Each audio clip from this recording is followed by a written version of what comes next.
তাৰ পিছত কিবা ষড়যন্ত্ৰ কৰিব লাগিব। তাৰ পিছত তেওঁৰ ইমান সকলোকে মৰম কৰা মানুহ এজনক মৰম কৰি অকণমান আদৰেৰে তেওঁক সেইখিনি যিখিনি ভিডিঅ' এতিয়া ওলাই আছে, সেই মুহূৰ্তখিনিত অকণমান যত্ন ল'ব নোৱাৰিলে, অকণমান মৰম কৰিব নোৱাৰিলে নে তেওঁক আঁতৰাই অনাটো একো ডাঙৰ কথা নাছিল পানীৰ পৰা। জুবিনৰ নিচিনা এজন ব্যক্তিৰ লগত ষড়যন্ত্ৰ কৰিবলগীয়া কি কথা আছিল মই নাজানো। নিজে সম্পূৰ্ণ দেখোন নিজকে উদঙায়ে দিছে। সেইকাৰণে বিচাৰিছোঁ যে ন্যায় হওক, বিচাৰ হওক, এই কথাবোৰ কিহৰ কাৰণে এনেকুৱা হ'ল। নিজক সম্পূৰ্ণ উদঙাই শেষ কৰি দিয়া মানুহজনক তেওঁৰ লগত আৰু কি বেলেগকৈ পাবলৈ বাকী আছে। তেওঁ এজন শিশু আছিলতো, তেওঁ এজন যিমানে বয়স আমি নাচাওঁ বা যি নহওক, তেওঁ এজন শিশুৱে আছিল। গতিকে মোৰ ওচৰত তেওঁ তেনেকুৱাই আছিল, এজন শিশুৱে আছিল মোৰ সন্মুখত।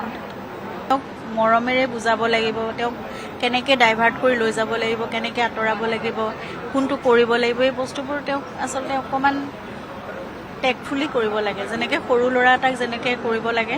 জুবিনো সেই শিশু মনৰ এজন ব্যক্তি, তেওঁক ফুচুলাই বেলেগ এটা কাম কৰাবলৈ একো অসুবিধা নহয়।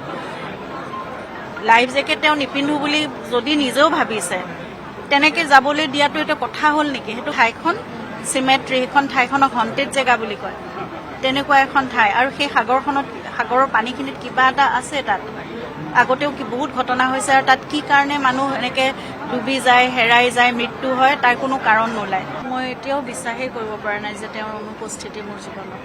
মইতো প্ৰতি মুহূৰ্ততে তেওঁ মানে উপস্থিতিটো মই অনুভৱেই কৰি আছোঁ। আৰু এনেকুৱা এজন ব্যক্তিক হেৰাই কেতিয়াও যাব পাৰে বুলি বিশ্বাস নহয়, মই মানে মানিও ল'ব পৰা নাই।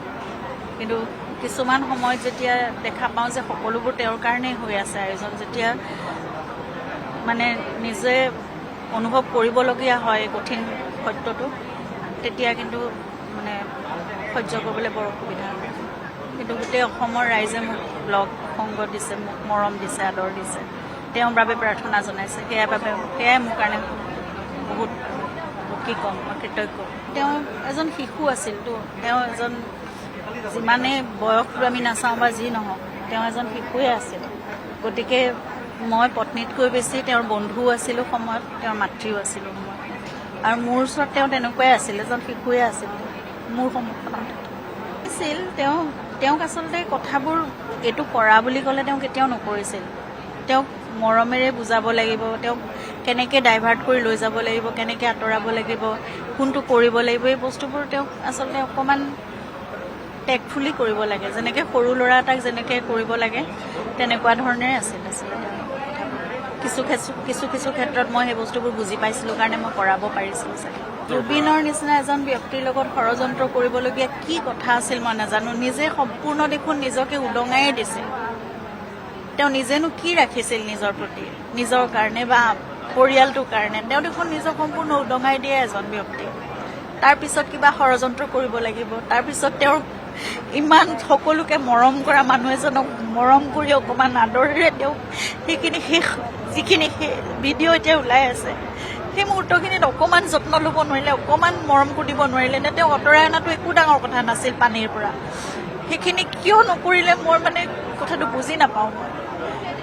মই সেইকাৰণে মই এইবোৰ কথা জানিব লাগে। মই সেইকাৰণেই বিচাৰিছোঁ যে ন্যায় হওক, বিচাৰ হওক, এই কথাবোৰ কিহৰ কাৰণে এনেকুৱা হ'ল। নিজক সম্পূৰ্ণ উদঙাই শেষ কৰি দিয়া মানুহজনক তেওঁৰ লগত আৰু কি বেলেগকৈ পাবলৈ বাকী আছে। নিজৰ কাৰণে দেখোন একোৱেই ৰখা নাছিলে মানুহজনক। বুজালেই হ'ল বা তেওঁক কথাটো অকণমান বেলেগকৈ ডাইভাৰ্ট কৰি দিলেই হ'ল। আমি তেনেকুৱা দ পানীত সাঁতুৰিবলৈ বা তেওঁ ভাগৰি যোৱালৈকে সাঁতুৰিবলৈ আমি কেতিয়াও তেনেকৈ নিদিওঁ। সেইকণ অকণমান চকু দিলেই হৈ যায় জুবিনক, ইমান কঠিন একোৱেই নহয়। তেওঁৰ লগতে অকণমান ফূৰ্তি কৰি আমি এতিয়া বেলেগ এটা কিবা কৰিম দেই বুলি তেওঁক ডাইভাৰ্ট কৰি লৈ আহিব পাৰি। ইমানেই সহজ তেওঁক বুজাবলৈ বা তেওঁক কিবা এটা কৰাবলৈ। কাৰণ এটা শিশুক ফুচুলাবলৈ একো দিগদাৰী নাইতো। গতিকে জুবিনো সেই শিশু মনৰ এজন ব্যক্তি, তেওঁক ফুচুলাই বেলেগ এটা কাম কৰাবলৈ একো অসুবিধা নহয়। লাইফ জেকেট তেওঁ নিপিন্ধো বুলি যদি নিজেও ভাবিছে, তেনেকৈ যাবলৈ দিয়াটো এটা কথা হ'ল নেকি? সেইটো মানে মানুহে কেনেকৈ কৰিব পাৰে? আৰু তাতে মই শুনিছোঁ সেই ঠাইখনলৈ যিটো লেজাৰাছ আইলেণ্ড, এতিয়া মই নিজে ইণ্টাৰনেটত মই বহুত পঢ়ি চাইছোঁ যে লেজাৰাছ আইলেণ্ড আচলতে আগৰ ছিংগাপুৰৰ এখন কোৱাৰেণ্টাইন আৰু যিবোৰ মহামাৰী হৈছিল সেইসকল ৰোগীৰ কাৰণে সেইটো কোৱাৰেণ্টাইন স্পট আছিল আৰু তাত চিমেট্ৰি হিচাপে ইউজ কৰা হৈছিল। গতিকে তালে কোনো মই জনামতে কোনো তাৰ লোকেল লোকসকলে তাত কেতিয়াও এনজয় কৰিবলৈ নাযায়। তাত সেই ধৰণেই চায়। সেই ঠাইখন চিমেট্ৰি, সেইখন ঠাইখনক হণ্টেড জেগা বুলি কয়, তেনেকুৱা এখন ঠাই। আৰু সেই সাগৰৰ পানীখিনিত কিবা এটা আছে তাত। আগতেও বহুত ঘটনা হৈছে আৰু তাত কি কাৰণে মানুহ এনেকৈ ডুবি যায়, হেৰাই যায়, মৃত্যু হয়, তাৰ কোনো কাৰণ নোলায়। সদায় ড্ৰাউনিং বুলি এটা ৰিপৰ্ট আহে। গতিকে তেনেকুৱা এখন মিষ্টেৰিয়াছ জেগালৈ জুবিনক কিয় নিব লগা হৈছিল? ফূৰ্তিৰ কাৰণে ছিংগাপুৰত আৰু বেলেগ জেগা। আৰু জুবিন ছিংগাপুৰলৈ আগতেও গৈছে, ইমান চাবলগীয়া ফূৰ্তি কৰিবলগীয়া একো জেগা নাছিল।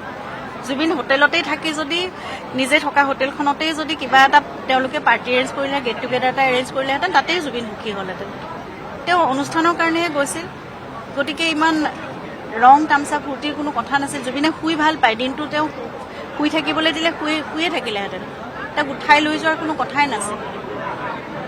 গতিকে মোৰ বহুত প্ৰশ্ন আছে। মই এই গোটেই প্ৰশ্নবোৰ ন্যায় মই বিচাৰোঁ।